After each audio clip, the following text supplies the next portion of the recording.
హైదరాబాద్ బొల్లారంలోని రాష్ట్రపతి నిలయంలో భారతీయ కళా మహోత్సవాన్ని రాష్ట్రపతి ద్రౌపది ముర్ము ప్రారంభించారు. ఈ కార్యక్రమం రేపటి నుంచి ఈ నెల 30 వరకు కొనసాగనుంది.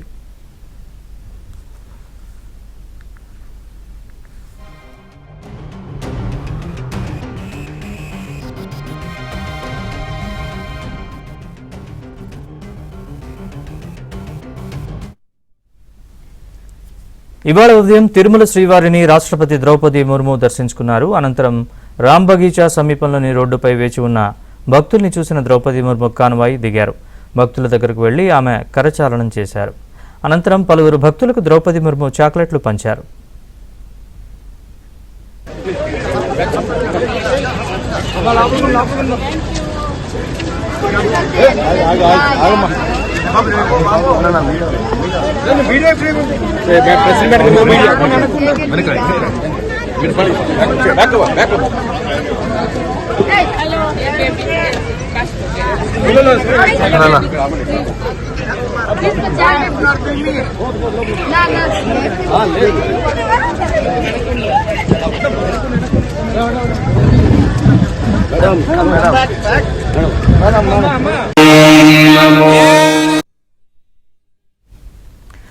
అనంతరం రాష్ట్రపతి ద్రౌపది ముర్ము తిరుపతి నుంచి హైదరాబాద్ చేరుకున్నారు.